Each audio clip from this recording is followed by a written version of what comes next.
History is not changed by accidents. It is changed by decisions. Decisions that seem reasonable, necessary, even inevitable, until everything begins to unravel. Today, we explore 5 decisions, 5 mistakes that reshaped the world. One emperor believes one more campaign will secure his legacy. One young man steps onto a crowded street, carrying a pistol. The victorious nations decide that peace should come with punishment. One dictator convinces himself that one final invasion will make him unstoppable. One ruler refuses to surrender the city that has stood for more than 1,000 years. But none of them believed they were making history's greatest mistakes. They believed they were solving problems, protecting their nations, securing the future. Yet within years, empires collapsed, borders disappeared, new powers emerged. Millions of lives were forever changed. History's greatest mistakes are rarely obvious when they are made. They look like confidence. They look like certainty. They look like the only reasonable choice. This is the story of 5 decisions. 5 moments that changed the course of history forever. Napoleon's invasion of Russia. By the summer of 1812, there seemed to be no force in Europe capable of stopping Napoleon Bonaparte. For more than a decade, he had defeated one coalition after another. Austria had fallen. Prussia had been humbled. Much of Europe either belonged to France or obeyed French interests. His victories appeared almost mathematical, quick, precise, unavoidable. To supporters, Napoleon was history's greatest military genius. To his enemies, he was an unstoppable conqueror. Yet even the most successful leaders eventually begin to believe their own legend. Russia had become increasingly resistant to Napoleon's continental system, an economic blockade designed to weaken Britain. To Napoleon, this was more than diplomacy. It was defiance. He believed a swift invasion would force Tsar Alexander I back into obedience. After all, every major campaign before had ended with victory. Why should this one be different? In June 1812, more than 600,000 soldiers crossed into Russia. It was the largest army Europe had ever seen. Different languages, different uniforms, different nations, all marching under one commander. An extraordinary display of military power. But the Russians refused to fight the war Napoleon expected. Instead of defending every city, they withdrew deeper into their own territory. As they retreated, they destroyed crops, burned villages, killed livestock, anything that might feed the invading army. The French continued advancing. Each mile brought them farther from supplies, farther from reinforcements, farther from home. Then came Borodino, one of the bloodiest single-day battles of the 19th century. Napoleon technically won, but victory came at a terrible price. Tens of thousands lay dead or wounded. The Russian army survived. It continued retreating. Soon, Napoleon entered Moscow. He expected surrender. Instead, he found silence. Much of the city had been abandoned. Within days, fires consumed Moscow. Whether deliberately set or accidentally spread, the result was devastating. Napoleon had captured a capital that could no longer support his army. He waited. Surely the Tsar would negotiate. Days became weeks. Weeks became more than a month. No surrender came. Winter approached. Finally, Napoleon ordered the retreat. That decision came too late. The freezing temperatures became an enemy as deadly as any army. Horses collapsed. Cannons were abandoned. Food disappeared. Men froze where they stood. Others died defending tiny supplies of bread.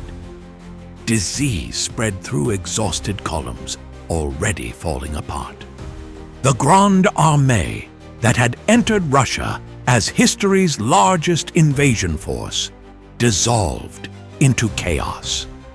By the time survivors crossed back over the frontier, only a fraction remained. An army of more than 600,000 had been reduced to perhaps 100,000 or fewer who were still capable of fighting. Europe watched carefully. For the first time, Napoleon looked vulnerable. Nations that had feared him suddenly found courage. Prussia, Austria, Russia, Britain, former enemies united once again. Coalitions formed once again, this time with confidence that had seemed impossible only months before. Only 2 years later, Paris itself would fall, and Napoleon would be forced into exile. His greatest victories had convinced him he could not lose. His greatest mistake proved that he could, but the consequences reached far beyond one man's downfall. The balance of power in Europe shifted. The Congress of Vienna redrew Europe's borders, restored old monarchies, and reshaped the continent. For generations, Europe avoided another continent-wide war. But beneath the surface, nationalism continued to spread. The ideas carried across Europe by Napoleon's armies outlived Napoleon himself. They inspired movements for independence. They fueled the unification of Germany and Italy, and they transformed the political map of Europe. History often changes when confidence becomes certainty. Napoleon believed that past success guaranteed future success. But every new decision creates new conditions. Past victories offer no protection against future mistakes. The invasion of Russia did more than destroy Napoleon's army. It shattered France's dream of dominating Europe. And from that moment on, Europe would never be the same. History rarely gives humanity much time to recover. One great mistake often creates the conditions for another. More than a century after Napoleon's retreat, another decision, made in only a few desperate seconds, would ignite a conflict unlike anything the world had ever seen. Sarajevo, 1914. The morning of June 28, 1914, began with celebration. Archduke Franz Ferdinand, heir to the Austro-Hungarian throne, arrived in Sarajevo for an official visit. Security was surprisingly relaxed. The city was tense.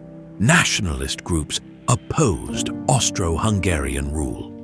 Yet officials believed the danger could be managed. Along the parade route stood several young conspirators. Each carried bombs or pistols. Each hoped to change history. The first attempt failed. A bomb thrown toward the Archduke's car missed its target. The explosion injured others instead. The assassin swallowed poison. It failed. Within moments, he was captured by the police. Remarkably, the visit continued. Many believed the crisis had passed. Then came one of history's most extraordinary coincidences. After visiting the wounded in the hospital, the Archduke's driver took a wrong turn. Realizing the mistake, the car slowed to reverse. By astonishing chance, it stopped directly in front of 19-year-old Gavrilo Princip. Only moments earlier, Princip believed the opportunity had vanished forever. Now, history had placed his target only a few feet away. He fired twice. One bullet struck Franz Ferdinand. The other struck his wife, Sophie. Within minutes, both were dead. The assassination shocked Europe. But assassinations had happened before. Kings had died. Presidents had been killed. History did not always respond with world wars. The deeper problem lay elsewhere. Europe had become a web of alliances. One nation moved. Others were obligated to respond. Austria-Hungary blamed Serbia. Russia supported Serbia. Germany backed Austria-Hungary. France supported Russia. Britain soon entered the conflict. Within weeks, the assassination of two people became a war involving entire continents. Millions volunteered, believing they would return home by Christmas. Instead, they entered years of trenches, poison gas, machine guns, artillery bombardments that lasted for days. Entire generations disappeared into the mud of Europe. By the time the fighting ended in 1918, more than 16 million people were dead. Empires that had ruled for centuries no longer existed. The German Empire, the Austro-Hungarian Empire, the Ottoman Empire, the Russian Empire, all collapsed. New nations appeared. Revolutions spread. Political extremism gained strength. The 20th century had begun, not with peace, but with a catastrophe. The shots fired in Sarajevo did not create all these tensions. Those tensions already existed. But one decision, one moment, one trigger released forces that could no longer be controlled. History sometimes resembles an avalanche. For years, snow quietly accumulates. Everything appears stable. Then one small movement sends the entire mountainside crashing downward. Sarajevo was that movement. It transformed political rivalry into a global war. And when the guns finally fell silent, many believed the world had learned its lesson. They were wrong, because the peace that followed would contain another decision, one that quietly planted the seeds of an even greater disaster. The Treaty of Versailles. In June 1919, delegates from around the world gathered inside the magnificent Hall of Mirrors at the Palace of Versailles. The location itself carried deep symbolism. Nearly 50 years earlier, the German Empire had been proclaimed in this very room after defeating France in the Franco-Prussian War. Nothing about this setting was accidental. Now, history had turned. Germany stood defeated. Its representatives were not invited to negotiate. They were summoned to accept. The victorious Allies faced an impossible question. How do you create lasting peace after history's deadliest war? Some argued for reconciliation. Others demanded justice. Many demanded revenge. In the end, punishment won. Germany was forced to accept responsibility for the war. It lost territory. Its colonies were taken away. Its military was drastically reduced. The Rhineland was demilitarized, perhaps most painful of all.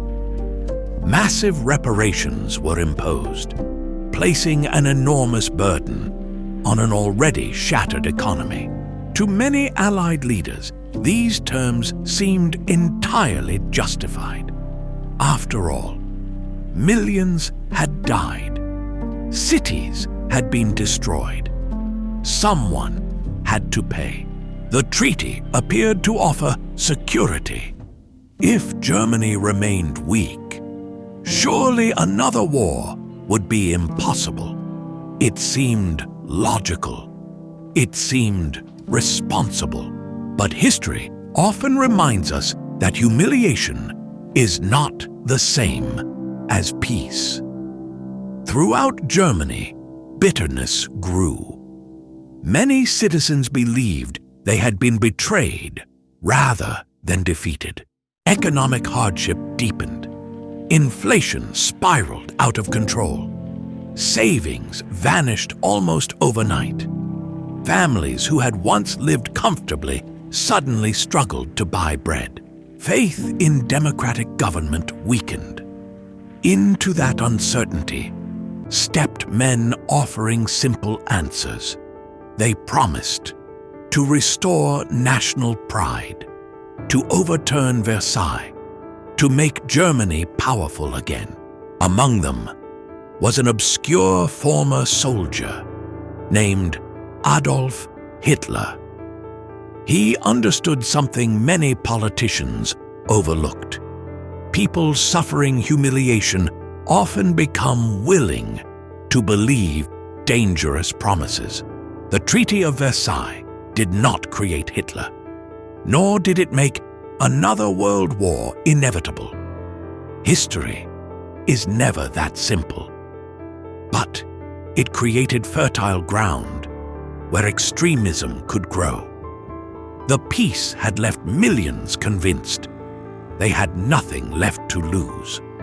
How this changed history cannot be measured only by the clauses written on paper.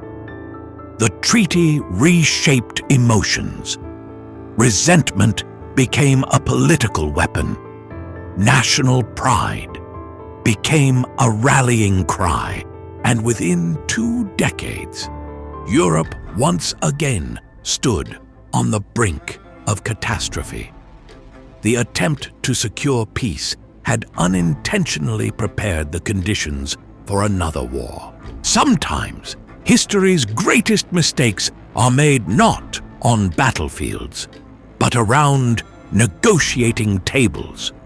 The world hoped diplomacy had failed for the last time. Instead, one man prepared to gamble everything on another impossible victory. Like Napoleon before him, he believed speed would overcome reality. Confidence became certainty, and certainty became disaster. Operation Barbarossa. On June 22nd, 1941. The silence across the Soviet frontier was shattered. More than 3 million Axis soldiers surged eastward. Thousands of tanks rolled across open fields. Aircraft darkened the skies. It was the largest military invasion in human history. Operation Barbarossa had begun. For Adolf Hitler, this was the decisive campaign. He believed the Soviet Union would collapse within months. Its leadership would crumble. Its armies would disintegrate. Its vast territory would become Germany's empire. His generals warned that Russia's size posed enormous risks. Supply lines would stretch for hundreds of miles. Winter would eventually arrive. Resources could become impossible to deliver. Hitler dismissed these concerns. He believed history favored boldness. Had he not conquered Poland in weeks, defeated France in only 46 days, driven British forces from the continent, every previous success reinforced the same dangerous belief. Failure belonged to others, not to him. The invasion began with astonishing speed. Entire Soviet armies were surrounded. Hundreds of thousands of prisoners surrendered. Cities fell one after another. To many observers, Germany appeared unstoppable. Yet, beneath those victories, the same warning signs that had doomed Napoleon slowly returned. The distances became immense. Roads turned to mud. Fuel ran short. Replacement equipment arrived too slowly. The Soviet Union continued raising new armies. Factories were dismantled and moved east beyond German reach. Instead of collapsing, the Soviet state adapted. Then winter arrived. Temperatures plunged far below freezing. Engines failed. Weapons jammed. Soldiers lacked proper winter clothing. The offensive toward Moscow stalled. For the first time in the war, Germany had failed to achieve its objective, but Hitler refused to change course. Instead of accepting strategic limits, he expanded the conflict. The fighting became a war of exhaustion, a war Germany could never truly afford. Stalingrad, Kursk, relentless Soviet counteroffensives. The initiative slowly shifted. Every mile gained in 1941 would eventually be lost, and then much more. By 1945, Soviet forces stood in Berlin itself. The Third Reich collapsed. Beneath the weight of the war it had chosen to begin, the consequences reached far beyond Europe. The defeat of Nazi Germany transformed the global balance of power. The Soviet Union emerged as a superpower. The Cold War divided the world for nearly half a century. Nuclear competition reshaped international politics. Entire generations grew up under the shadow of another possible global conflict. Hitler believed invading the Soviet Union would secure permanent dominance. Instead, it guaranteed his destruction. History often repeats the same lesson. Victory can become the greatest source of overconfidence. And overconfidence has ended more empires than defeat itself. Long before Napoleon, long before Hitler, another ruler faced a decision that would transform not just one empire, but the course of civilizations. Its consequences would echo for centuries. The Fall of Constantinople 1453. For more than 1,000 years, Constantinople stood as one of the world's greatest cities. It was the capital of the Byzantine Empire, the gateway between Europe and Asia, a center of trade, learning, faith, and power. Its massive walls had resisted countless invasions. Many believed the city was unconquerable. But by the 15th century, the empire that had once dominated the Eastern Mediterranean had shrunk to little more than the city itself. Around it, a new power was rising, the Ottoman Empire. Its young ruler, Sultan Mehmed II, believed that capturing Constantinople would change history. Many doubted him. Others believed the city's legendary walls would once again prevail. The Byzantine leadership placed enormous faith in defenses that had protected the city for nearly 1,000 years. Yet, the nature of war had changed. Gunpowder had changed everything. Massive cannons now battered walls, once believed to be indestructible. For weeks, the defenders fought with extraordinary courage. Outnumbered, exhausted, desperate, still they resisted. Then, on May 29th, 1453, the walls were finally breached. Constantinople fell. The Byzantine Empire came to an end. An empire that traced its roots to ancient Rome disappeared forever. The consequences were profound.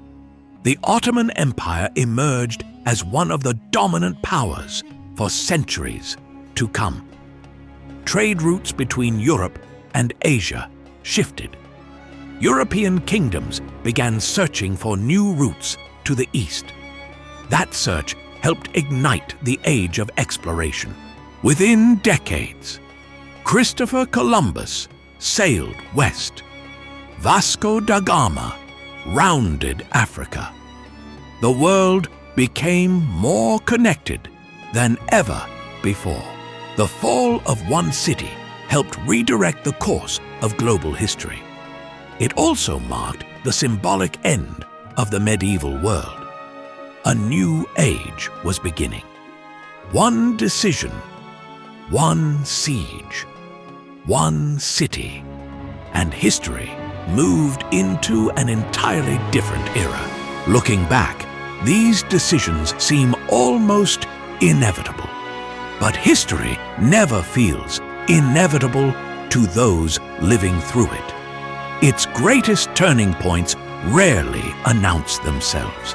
They begin as conversations, orders signed behind closed doors, military plans, political compromises, or a single choice made by one person convinced they are right. Only years later do we recognize that an empire changed course, a border disappeared, or an entire century took a different path. Perhaps that is history's greatest lesson. The decisions that reshape the world rarely look extraordinary when they are made. They simply look reasonable until the consequences begin. History never truly ends. Every generation writes the next chapter. If you enjoy thoughtful documentaries like this one, subscribe to History, Society, and Civilization, and join us for the next journey into the past. Thank you for watching.